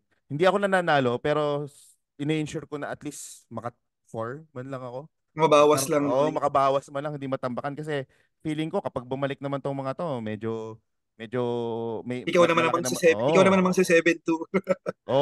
Medyo malaki naman yung chance ko eh. The fact na kinakaya mo na mag 3-4, yung hindi ka natatambakan, ibig sabihin, may K yung team mo eh. Hmm. Ang tanong na nga lang kung babalik pa tong mga to. Hayop naman kung babalik pa. Pero idadagdag ko sa tanong niya na para masagot din ni Papi Simon. So kami yung dalawa ni Chupat, medyo patient, no? kailan kailan yung fine line na, putya, kailangan ko nang i-trade to just for a healthy body? Alam mo yun, wala, kailangan ko na i-embrace, tanggapin ko na. Is it just parang, kasi minsan kahit sabihin mo na, ay, depende sa schedule, alam mo yun, kasi mabibilang mo naman kung kailan. Kaso, what if, what if hindi mo naman nakita yung match up mo? Yung match up mo pala dun sa mga, sa mga time na maghahabol ka, yung pa yung mabibigat, yung pa yung nasa top, di ba? So, ang hirap. So, parang, papan, yung lingering na tolerance mo, how do you handle that, Papi Simon? Ah, pag early season, tulad nung sa inyo, hinuhold ko talaga. Ngayon nga, meron akong team, no? Anim ata yung injured ko. So, from second seed, ano na lang ata ako ngayon? Seventh seed, tapos down pa ako ng 2-7. So, alam niyo na ako saan papunta. Pero, maganda naman yung build ko, no? Tulad rin ng build nung kay Papi Roy na pad points, tapos pure defense and percentage. Pero pag injuries, then wala ka na kasi talaga magagawa, eh, no? So, talo na lang siya, pero tama kayo na dapat meron ka pa ring streaming slot, no? So medyo aabot ka pa rin sa point na meron kang isang player na may value pa rin dapat, pero kailangan mo yung slot na yun para makalaban ka man lang ng mga 3-6 o 4-5, no? Para may playoff contention ka pa rin pag bumalik yung mga players mo. Siguro kapag higher seed ka, mas kaya mong tiisin, no? Na basta makapasok ka lang sa top 8 pag marami kang injury. Hanggat kaya mo, mag-hold ka lang muna. Tsaka kung nasa top 8 ka naman o higher seed ka, and tama yung build mo, minsan kahit mawalan ka ng mga tatlong key players, medyo maho-hold mo pa rin yung strength mo, eh. Mm. No, share ko lang yung experience ko. Do tawag ko nga dito kay AJ, no, sabi ko sa kanya, ano ko to, secret strat. So, ano na natin dito. Um, mat, tatlo dun sa liga ko na number one seed ngayon is naka-punt, assist, and steals ako. So, yung punt, assist, and steals kasi, yung assist and steals, yan yung pinakamahirap mahanapin sa waiver, eh. Pero yung mga rebounds, pwedeng-pwede mo makuha dun sa mga Nick Richards, sa Mason Plumlee. Sino ba ang uso ngayon? Sila Achua, sino yung mga bagong rebounds Pads, ngayon sa... Pap, si Pads. Makukuha mo yung rebound kay Oh, Pads. si Pads. Oo, ganun. So, I, I think meron akong isang liga na may Laurie Markkanen ako. Tapos, nanalo pa rin nata ako ng parang 8-1 last week. Kasi kahit parang pilay ako, halos lahat ng player ko, kung ano yung binibigay nung iisa lang sila. Kumbaga, free throw percentage, threes, points, rebounds. Tapos, ang baba ng TO ko. Kasi, parang sila MPJ yung mga nandun. Teka, share ko lang, no? Para, minsan parang maganda rin yung build to bear yung injuries. Yun nga yung sinasabi kanina ni Boss Patrick na kapag 9 cuts focus ka, may mapilay diyang isa, sobrang sakit na agad kasi parang nakaambag siya sa lahat, eh. Paps, yan yung build ko sa'yo sa Pinoys eh. Di ba? Ah, Yung, oh, malakas ka nga dun, eh. hindi, Nakita ko. bigla kang nag-collapse. Kasi, Yun ang binigay ko sa bonus, eh. Nakakatakot yung team mo, eh. Kaya, kaya bali, baka ibenta ko na sila Melo, Papi Roy, ng discount. Kung may bibili. ayun, parang, etong may na-injured akong Lori, kumbaga, meron akong Turner, ito, may Maxi ako. Yung Maxi kasi, honestly, kahit sinong team ngayon, kung na-draft mo si Maxi sa fourth round, congrats sa'yo, di ba? Profit eh, no? Oo, ano siya, kumbaga, league winner siya this year na yung draft position niya sa tsaka draft value niya. So, minsan pag may nagawa mo ng tama yung build sa isang liga mo, yung injuries, parang yung kaba mo medyo hindi masyado, eh, no? Tapos yung kunyari, yung build mo is trees and percentage. Ang daming trees sa free agent, 'di ba? Parang for me kapag lower seed ka naman, nasa iyo na 'yon, yung urgency mo kasi parang ano, eh, nag-fantasy ka pa, susuko ka na lang pala hanggang Oh. kumbaga yung pride mo, 'di ba? Kumbaga yung pride mo na kaysa i-drop ko tong ano, eh 'di ba, yung kunyari Caruso, hindi naman siya ganung ka-droppable pero nahihirapan ka na. Kahit ako i-drop ko yun kung kailangan ko kasi kailangan mo pa rin lumaban sa 8 seed, tamang kapit lang. Mm-mm. So, for me, kung ano yung current standing mo, dapat nandun yung tolerance mo kung hanggang saan yung idadrop mo. Parang ganun. Kung ano yung value. Ito, Paps, ano to, recent na nagalawan. So recently, madami na injury sa Cubs, di ba? Tapos, ang must-add natin si Caris LeVert. So ang tanong ko sa inyo, if you have, kung maganda yung pagkakadraft nyo, tapos sino bang magandang weakest na player? Isip ako. Like siguro, Herb Jones. Kunwari, may Herb Jones ka. O kaya meron kang Emmanuel Quickly. Mga ganyan. Parang siya na yung, kasi may mga times na hindi sila gumagawa eh. Bobby Portis, alam mo yun, yung mga okay siya, pero parang, ay, mukhang healthy yung Milwaukee Bucks ngayon. Parang may mga ganun. Tapos meron kayong katulad na ganyan na parang clear cut na, ay, wala nang ibang option bukod kay Donovan ang, well, Max Strus, pero alam mo yun, hindi pa siya well known for that. Parang alam mo na magbabakaw si Caris LeVert, alam mo na may magpo-provide siya. Ano yung decision making nyo sa ganyan? Kakatihin ba kayo na pulutin yon? O parang wala, hahayaan nyo na lang kunin ng iba? Umpisa naman natin kay Papi Simon. Sa akin. Sige. Ay, kanino ba kay Sige, sa'yo muna, Paps. Sa akin? Bali kapag yung kunyari, yung team is biglang sasabog na tulad ng Hindi Portland naman, okay yung team mo, okay yung team mo. Ang problema mo lang, dahil okay yung team mo, madami kang mediocre na ang hirap i-drop. Kaso may katulad ni Caris LeVert na available sa FA. So kunwari, ayun nga, yung mga sample ko, kunwari Emmanuel Quickly. Yun na yung parang medyo weakest mo. Tapos may Caris LeVert sa baba.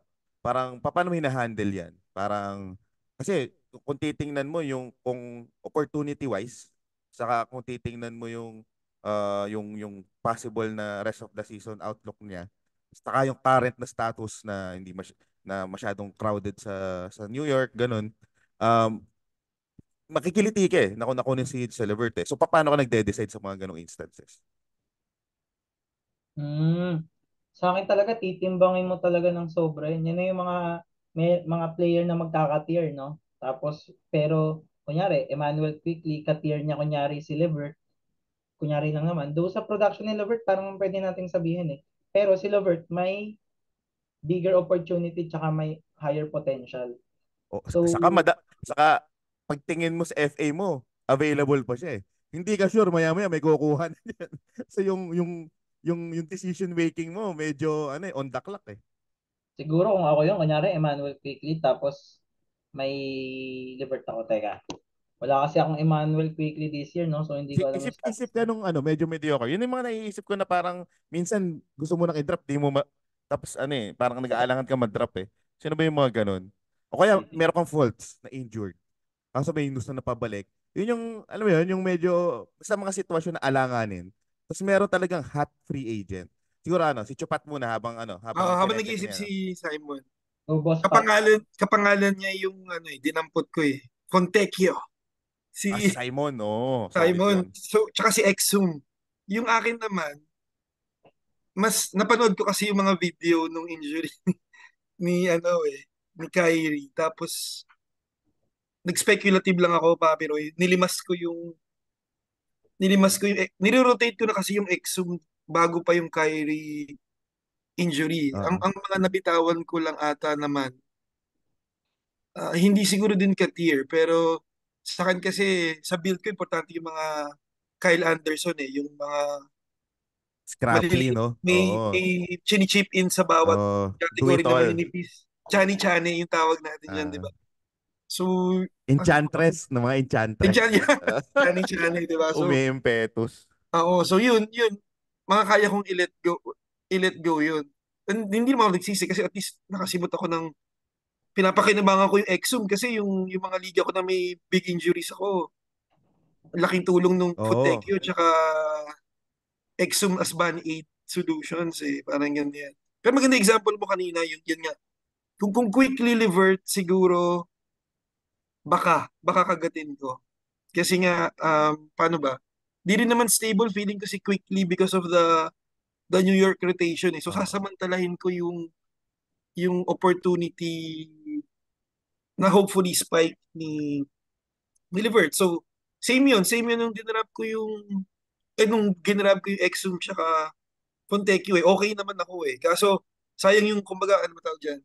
God Upside. strike yung boost. Oo, yung Oo, boost, di yung ba? upside eh. So, hindi naman laging tumatama, di ba? So, may masunog din, di ba? Pero, yun, so far, Happy ako doon. Maaga ko dinampot yung Exum tsaka yung Fontecchio. Parang 2 weeks ko na pinakikinabangan sa Maui. As in yun, way talaga yun. Kasi kaya natanong ko to. Minsan kasi nag-uusap tayo ng mga trade values, nag-uusap tayo ng mga draft and all. Minsan talaga pag ma, pag okay ka mag-stream, sa okay ka maglaro ng FA, malaking bagay 'yan para manalo ka sa liga. Like for example, kanina napag-usapan natin yung mga teams natin na may injury. Sobrang ah, ano tayo yung mga hindi pa na-injury, ang focus nila almost per week eh. Kapag puro injury ka, ang focus mo per day eh. Kung paano mo Oo, ibabudget yung ad drop mo tama ka. para mapunuan yung kawalan kasi alam mo yun, nakakalungkot na mababasa mo sa mga feeds, oy, kahit hindi na kayo mag-stream ngayon kasi it's a busy day. Almost lahat ng players naglalaro. Pagtingin mo sa team mo, ikaw lang yung, ikaw lang yung hindi puno yung mga maglalaro. Parang kang merong Christmas light dun sa roster mo kasi puro pula, di ba? So, ayun, tama yan. So, balik tayo ay Papi Simon. Ano mo dan? Anong take mo sa ganyan yung mga on the clock decision making sa pag-aad? Kasi pag meron kang Bucho, madali eh. Nagiging Oo. mahirap siya kapag yung mediocre eh. Oo. Lalo na kapag alam mo yung liga mo is competitive, yung may Exactly, di mabibigat ba? bonus, Oo. di ba? Yung tipong wala ka na dapat oras mag-isip. Ako, kunyari, quickly levert, doon ako sa mas higher upside and opportunity, no, na may ano, kasi uh, una is may pangalan, kumbaga yung ida-drop mo is kaya naman mag-produce, pero alam mo na rin naman kung ano yung ceiling niya. Kumbaga nakikita mo na rin yung kaya niya. Then, yun na yung mga high risk, high reward. Kasi, I think 2 years ago, nadali ako ng ganyan, no? Parang, uh, hinulot ko yung unfair ni Simons, tapos, parang, di ba nung na-injured si Lillard noon, ano yun eh, yung 2 years ago yun eh, bumalik pa siya ng mga one game eh. Parang ganun. Oo, Tapos tsaka nagtuluyan siya na nagpapampam pa wala. siya. So drinap ko si Simons para sa hot free agent, no? Then, ayun, parang di ko ulit siya kinuha, nakuha ng iba. So nagsisi na lang ako. Kumbaga, dapat pala yung mga ganong players, yung tulad ng ganyan pag may opportunity, lalo na pag yung team is medyo magulo na dahil sa mga injuries. I-pick up mo yan kasi mga league winning yun eh. Compared dun sa mga player mo na parang pwede mo na palang, kumbaga, may pangalan, medyo steady naman. Pero alam mo na rin kasi kung ano yung kaya nilang i-produce. Pwede, took the risk na rin pag ganun. Kasi pag nag-fail, kunyari nag-fail yung risk mo, isipin mo na lang baka may streaming slot ka na ulit. Kumbaga mayroon pa namang dadating diyan. Mahaba pa yung season. Tsaka week 8 pa lang naman, 'di ba? So, So, i-drop mo Ganun na yung daw, ginawa ko din sa Sochan. Papi si Ayun na nga nag-streaming slot na. i-drop mo na daw, chupat yung, Wiggins. Yun ang punto ni Simon. grabe talaga yung Wiggins Meron ka ba, ngayon. Papi Roy? Umabot ka na ba sa puntong nag-drop ng wickets? Wala akong Wiggins, Pops eh. Alam ko, meron akong isang liga na in-stream ko siya. Yun, literal, in-stream ko siya. Paborito namin ni Simon last season yan eh. Trade trades namin Oo, yung favorite talaga wickets. namin si Wiggins last year. Malakas si Wiggins last year, 'di ba? Bago lumabas Oo, yung malakas May, si Wiggins last may year. binibigay kasing blocks. Yun yung magic niya last year, yung blocks eh. Paps, alam niyo yung problema ni Wiggins? Paps, broken-hearted. Yun talaga yan, bro. talaga. Kaya Mahirap pala. makabubod doon. Mahirap Saka yung makabubod. free throw percentage niya hindi na kayang gamutin. Kaya lagi ako umaasang magagamot. Samantalang si Wiggins, nung bago pa siya, naalala ko dun sa Dynasty League namin. Ano siya humihila siya sa free throws made eh. Nung nasa Minnesota siya. If Malakas siya kailangan mo dun, ng 'di ba? points Sa saka free throws Minnesota. made, di ba? Oo, Oo. Minnesota siya. Kaya naalala ko yan, pag kailangan mo ng scoring, tapos kailangan mo humira ng free throws made, hindi pa siya well-known dun sa defensive na accolade niya. Though ando na siya, may glimpses na. Kaso kasi yun nga, main man kasi siya dun eh, sa Minnesota. So andun siya para may score. Nung lumipat kasi sa GSW, parang binuhay na lang yung career niya eh. So Mm. sumakto yung role niya dahil in some level medyo athletic freak din naman talaga siya eh when he came into the league eh. So kaya naman talaga niya. Kaso yun nga Biro lang pero feeling ko malaking bagay. Psychologically talaga challenge si Wiggins. Napansin ko simula nung nagkaroon ng issue dun sa asawa niya or girlfriend niya or asawa niya. Ibang-iba na eh, parang nawala ng self. Iba eh. Ako kasi kaya importante na pag nagpa-fantasy ka, nanonood ka. Minsan kasi nakikita mo dun sa actual na vibe o kaya dun sa pinapakita nilang ano eh, interaction sa court eh. Kaya minsan makikita mo na potek, kunwari si Pads. Parang confirm eh. Kahit may nabasa ka na, uy, add mo si Pads. Quickly, magti-trigger sa'yo kapag napanood mo siya. Okay talaga to. Kasi puta sipag. Alam mo yun? Tama, Tawag dito, oo. activity niya sa floor and all. So sobrang laki ng ano, sobrang laking bagay talaga na nanonood ka ng eh, Kailangan din talaga may eye test ka bukod sa nagpupulot ka. Kasi merong mga ibang player, syempre, idagdag mo na yung factor minsan, no, wag ka ma-jejebate kapag kalaban is Wizards or Indiana, no, yung mga walang depensa. Akala mo malakas yung player, or nag-iingat, yung pala, wala lang depensa yung ano. Pero kailangan maganda, tama ka dun, Papi Roy, si Pods, pag pinanood mo, minsan lang mabigyan, pasok ang press, pag drumive, good decision lagi. So yun yung mga tipo ng player na pag naging owner ka, basta bigyan lang ng minutes yun. Pag nagka-off night siya, hindi mo agad iisip i-drop eh kasi alam mo matalino maglaro eh. Parang mga ganun siya, parang positive impact siya sa ano, ah sa court. So pati sa fantasy, okay rin, 'di ba? Efficient. Pwede ka bigyan ng steals, blocks, piso-piso, assists, rebounds, points. Yun yung parang ano, parang si Suggs, 'di ba? mm.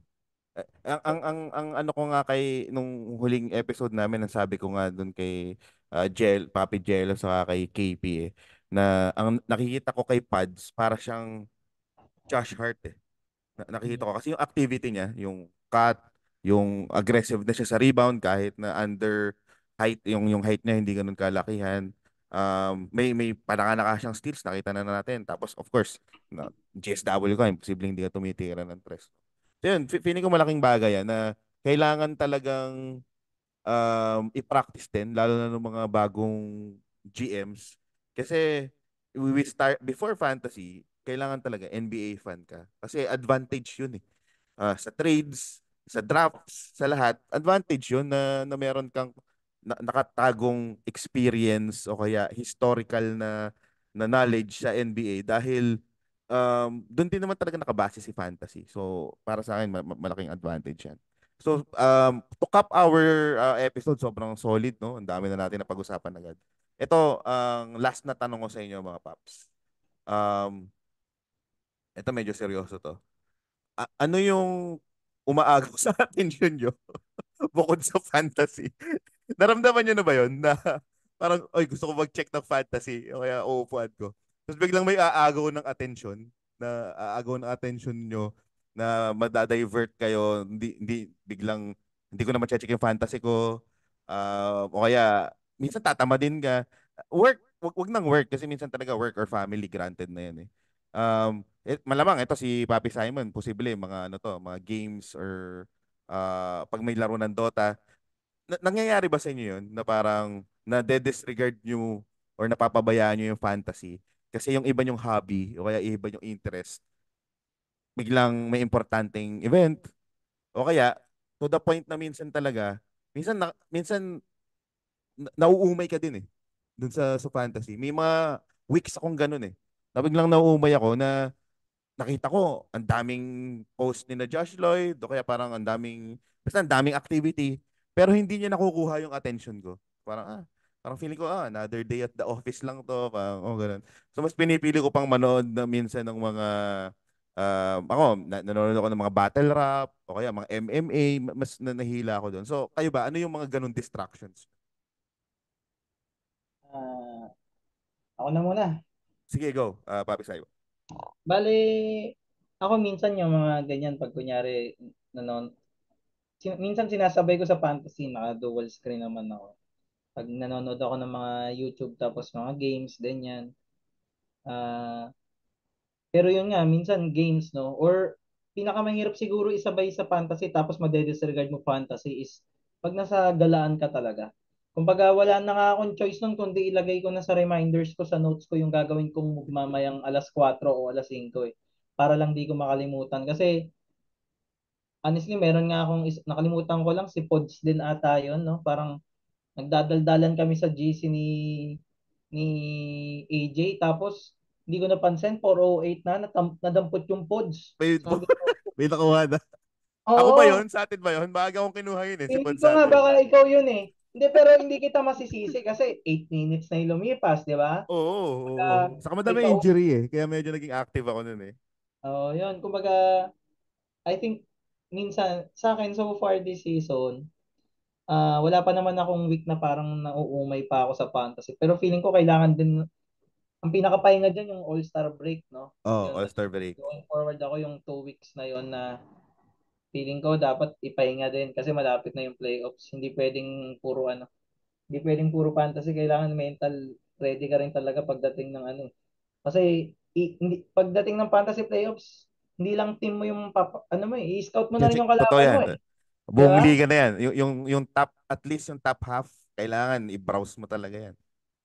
Di ba? Tapos torn ka pa kung titimbangin mo pa ba yung schedule ng semis kasi baka di ka rin umabot ng semis. May mga ganun, di ba? Player na mainit pero 2 games lang sa semis. Pero parang sa akin yan sa Rushmore last year. Hindi ko alam, madadali na pala ako sa quarters lahat ng player ko. Nagte-trade ko yung pangit schedule ng quarters. Yun pala, hindi na ako abot ng ano eh. Ano? Dapat balance. Kumbaga, hindi ka masyadong advanced thinking. Kumbaga, okay, pangit schedule, pero maganda production nito. Pwede ka naman mag-stream. Tsaka uso na rin yung load management ngayon. So, kahit yung mga teams na 3 games or 4 games yan, bababa din yan. Sigurado ako, lalo na pag may back-to-back. Oh, papatas din, no? Oo, Ano din. ayun lang na. Ikaw, Chupat, ano pa ba yung ano? ah, ano ba yung umiistorbo sa fantasy career mo? Maganda nga yung last question na nagulat din ako dun sa question pa. Pero apart from work tsaka family, yan naman kasi lagi nga eh, di ba? Tsaka Oo. kung nila. Nagkaroon ako ng new hobby. Nagkaroon ako ng aquarium uli. Yun, no? So, Isda yun. yan, Paps, isda. Tsaka ano, dwarf shrimp yung tawag. Ah, Isda Ang tsaka cool. dwarf shrimp. So, nag, siguro 3-4 months in na din sa hobby. So, yun yung gusto ng oras kasi maliliit lang yung aquarium. So, kailangan linisin every week. Pero ang ganda nung, sorry, alam ko patapos na, pero ah, yung point mo kanina nung ano, actually parang nandun ako sa ano eh. Paano ba? Nasa burnout phase ako ngayon eh. Hindi pa ako, kaya ito, madalas kausap ko yan si Simon, sabi ko, men, sorry hindi ako makasabay sa energy mo sa trades. Kasi nga kung iba yung build ko, ganyan yung energy ko yung kay Simon eh. ah, ah. Di ba last year eh, nakipagsabayan ako sa kanya last year eh. Oo, Enjoy dami ako dyan. Ano yan, iba-iba. parang Pacquiao Marquez yung bakbakan ng trade namin last year eh. Kaso hindi ko kasi siya masustain pa this part of the season. So, antay ka lang, papi. Lalo na pag di na maghapol. Mas So, yung, ngayon wala, halos, ano lang ako, paano ba? Parang regular season talaga na, o basta dapat active lang, tapos, or uh, talikot, nandun pa ako eh. Pero yung kailangan ko na mag-ayos kasi magja-January na eh, 'di ba? So yung mga delikadong team, kailangan ng gamutan na yan kasi kailangan pa ng dry run nung kung may chemistry yung bago mong bubuin, lalo na kung overhaul, 'di ba? Yung talagang Hail Mary yung hahabulin mo para umabot sa 8 spot. So, ito na yung perfect time nun na mag-repair. Ang ta- ano talaga diyan, for me no, syempre sa mga experience ko sa iba't ibang liga, pag gusto mo ng parang may peace of mind ka sa fantasy, malalim team mo. Yung ganun, kasi pag kunyari tatlo yung streaming slot mo o dalawa streaming slot mo, masakit sa ulo talaga. So ah, kapag malalim yung team mo, tapos confident ka dun sa team mo, yun yung pinakamasarap, parang mag-aayos ka na lang tapos mag-iisip ka pa kung i-stream mo pa yung last slot mo. So para sa akin no, yung mga payo ko sa mga nababurnout sa fantasy, try hindi naman mag-trade pero go for depth na kasi yun talaga mag-aayos ka na lang ng lineup doon eh. Tiwala ka na lang sa team mo pag malalim. Sabihin mo nang nabawasan yung star player mo pero nagka-depth ka, at least may peace of mind ka sa team mo na alam mong bawat slot dyan magpo-produce. Yun lang naman, nasingit ka lang. Oo, saka ano, nabanggit na rin naman ni Chupat yung aquarium. Kung nabe-burnout ka, hanap ka nung malaki-laking aquarium. Lalo na kayo magpapasko. Eh So, di, Wala oo na nga. pre, apat na to, nanganak na ng nanganak, apat. oh, So, tira mo. layas Oh, na yung kasunod nito, layas. di ba? Oh. Ayan eh. Ah, Yung dati may aquarium din kami, hindi namin alam na yung pagong pala kakainin yung mga isda eh, nauubos to. Naging National Geographic. Pinamigay na lang namin yung pagong sa sama ng loob eh, kaya hindi na, never na kami nag-aquarium. ako din eh, tinigilan ko na rin yung aquarium na yan. Ano eh, tawag dito. Pati yung mga mamasan humihingi ng tip eh. Ay, ibang aquarium pala yung ano. Nasa ibang aquarium pala ako. Hindi, pero nag-aquarium ako dati. Arwana. Pinalo na pala si Evan Nele ng atapang atao, si Papi Roy ang atapang atao. Sa live stream, budyo mo joke. Joke lang yun, joke lang yun. Hindi, pero yun nga, ako dati may arwana kami dati. Ano talaga siya eh, nakakalibang. Saka gustong-gusto ko pag yung pinapakain mo siya. Yung ano mo yun, yung nasusubaybayan mo yung growth niya. Iba yung ano eh, iba Yeah, yung correct, correct. iba Yan yung na yan feeling yun, eh. yan na yan yun, Papi. Oo. Yung minsan nakatitig ka na lang doon na nakaka ano sa'yo, may peace of mind ka nakukuha. Ayun, nabanggit ko talaga to kasi ako may ano ako eh, may mga instances talaga. Ako buti naman na-validate ko na even kayo na nararamdaman niyo yun din yun na may mga points sa buong season ng fantasy. Na minsan talaga hindi ko sabihin na natin na nakakatamad o kaya parang ewan ko yung kunwari mag-check sana ako, magre-research sana ako, tapos biglang pag-check sa newsfeed ko, may okay na TikTok.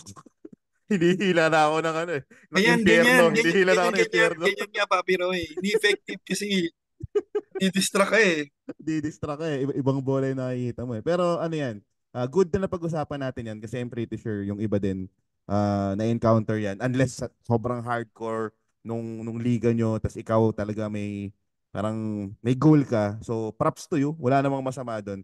Kahit kami gusto naming gawin yun kasi yun nga eh, iba-iba talaga yung circumstances natin. And then, ayun, we were just sharing na iba-ibang avenues to na paano maghugas kamay o kaya maggalaw-galaw. Wag lang yung ano, wag lang minsan kasi ang ayaw na ayaw ko yung pag tinamad yung iba magda-drop ng mga alam mo yun yung may gagawa sila ng moves na makaka-affect sa buong liga. So, So, yun yung medyo hassle na yun eh kasi nasisira yung ine-enjoy ng iba eh. So, alam mo yun, magano ka na lang, so, magsarili ka na ang lang kung dadabog, pwede. no? Yung pag Oh. ano, pag naging beto yung mga trade niya, dadabog na lang, dadrap lahat. Oh, meron ganun ha, Meron meron yun. ganun. Paid leagues pa, di ba? May mga ganun. Oh.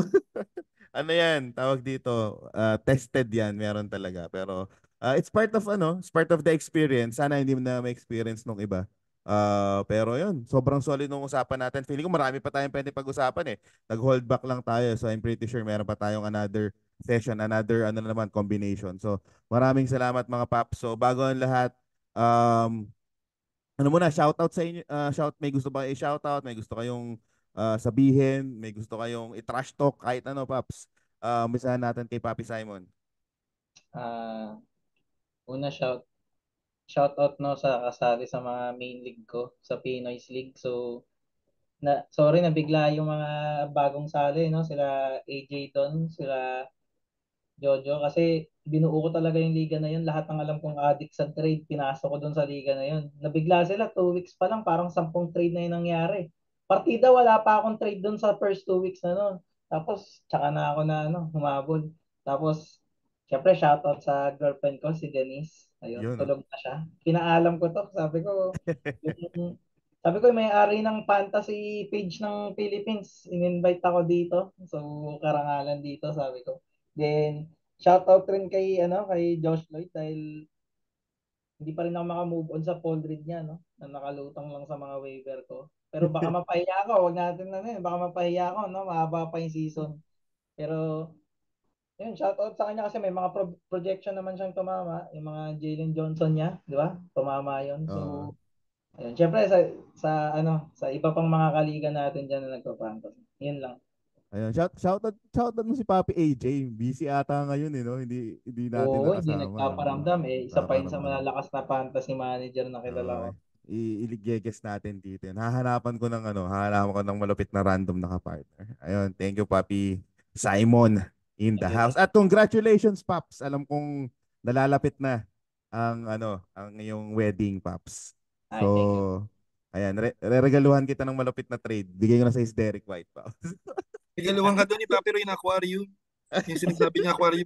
Oh, bago ka kasalit. Ako baka Derek White for AD, no? Parang ikaw pa na regaluhan. may injured din naman yun. Joke lang, Yeah. joke lang. Knock on the wood, knock on the wood. Wag lang week 20. Ako okay lang mapilay na kay lahat, wag lang sa week 20 pa abante. Yun ang quote ko. Ayun, thank you, Paps. Chupat, ikaw, Paps, ito, madami tong hassle eh. Hindi, shoutout lang din. Same lang, sa mga kaliga. Salamat sa guesting kay Papi Roy. Sa family ko, sa misis ko nag-alaga ng baby namin. So, si Ina at si Corinne. So, thank you. Shoutout sa Garcia and Laroc family. Alam nila to. Nagpaalam ko din na, uy, si Papi Roy yun. So, uwi na tayo. Uwi na tayo. Then, hindi naman. So, ayun.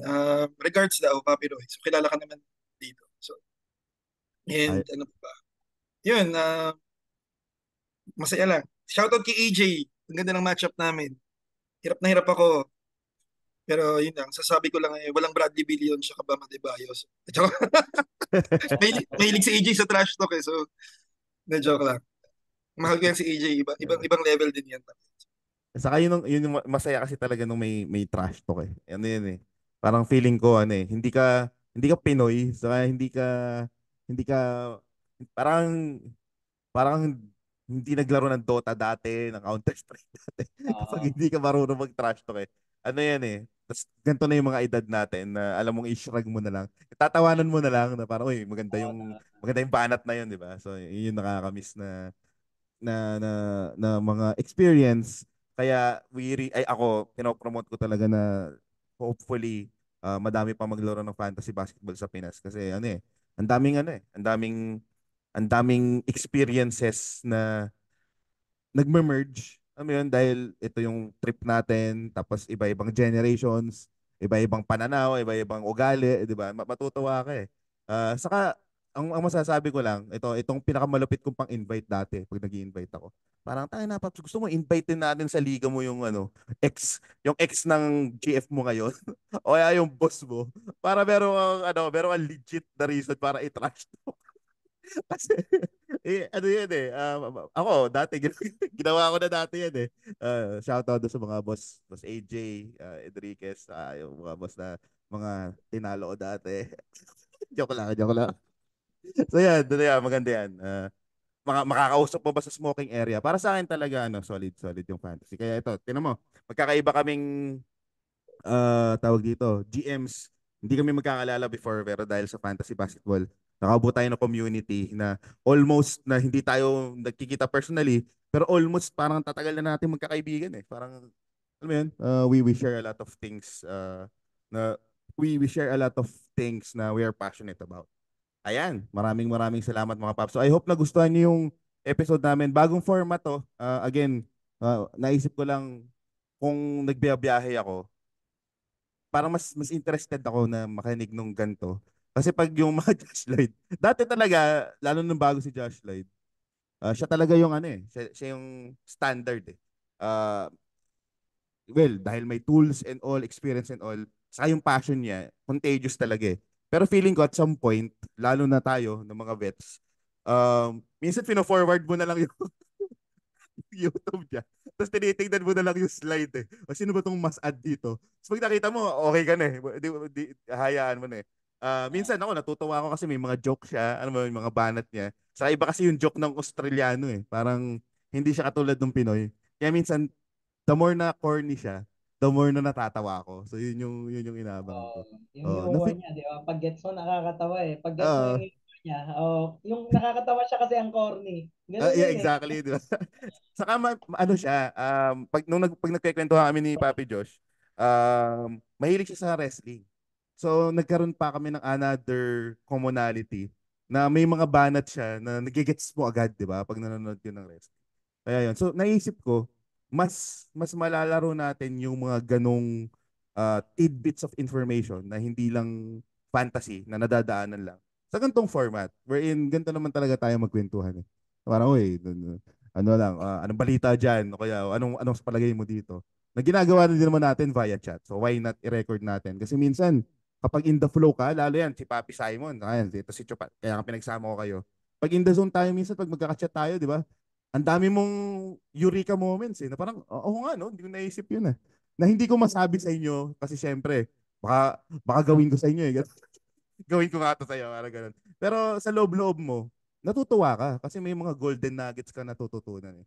Na feeling ko na magandang i-share din na hindi lang sa atin, pati dun sa iba kasi yun nga, gusto kong i-maintain eh, saka natin yung energy sa yung passion.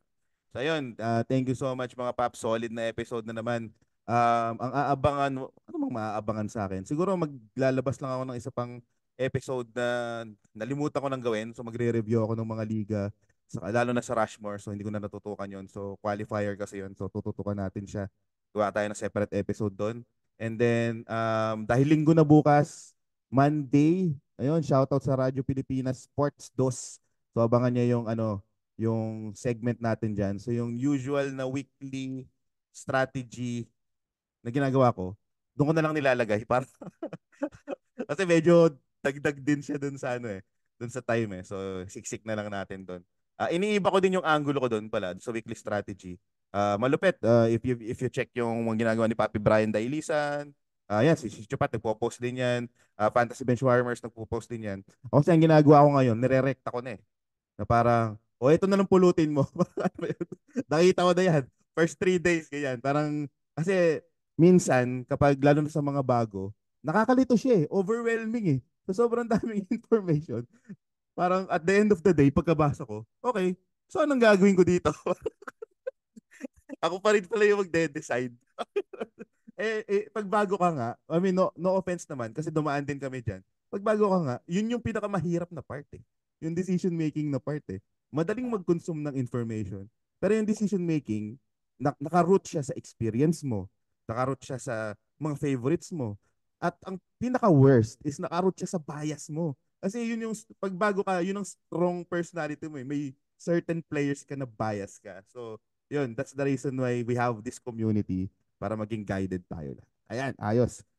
Medyo maganda yung ending natin doon. So again, shoutout kay Chupat, shoutout kay Papi Simon. Congrats sa upcoming wedding with your wifey wifey. Pag napanood mo to, napakabait nito ni Simon. Hindi pa kami nagkakakilala niyan. Sobrang bait niyan. Naalala ko noon nung nabasa ko yung buong story ni Jesus Christ. Nailagay ko agad si Simon dun sa second na pinakamabait. Para Jesus Christ to si Simon na agad yung pinakamabait na tao kakilala ko. Ganyan kalapit yan. Pero ayun, solid to. Solid si Papi Simon. Again, shout out sa lahat. Maraming salamat Papi Simon Chupat. Bye-bye.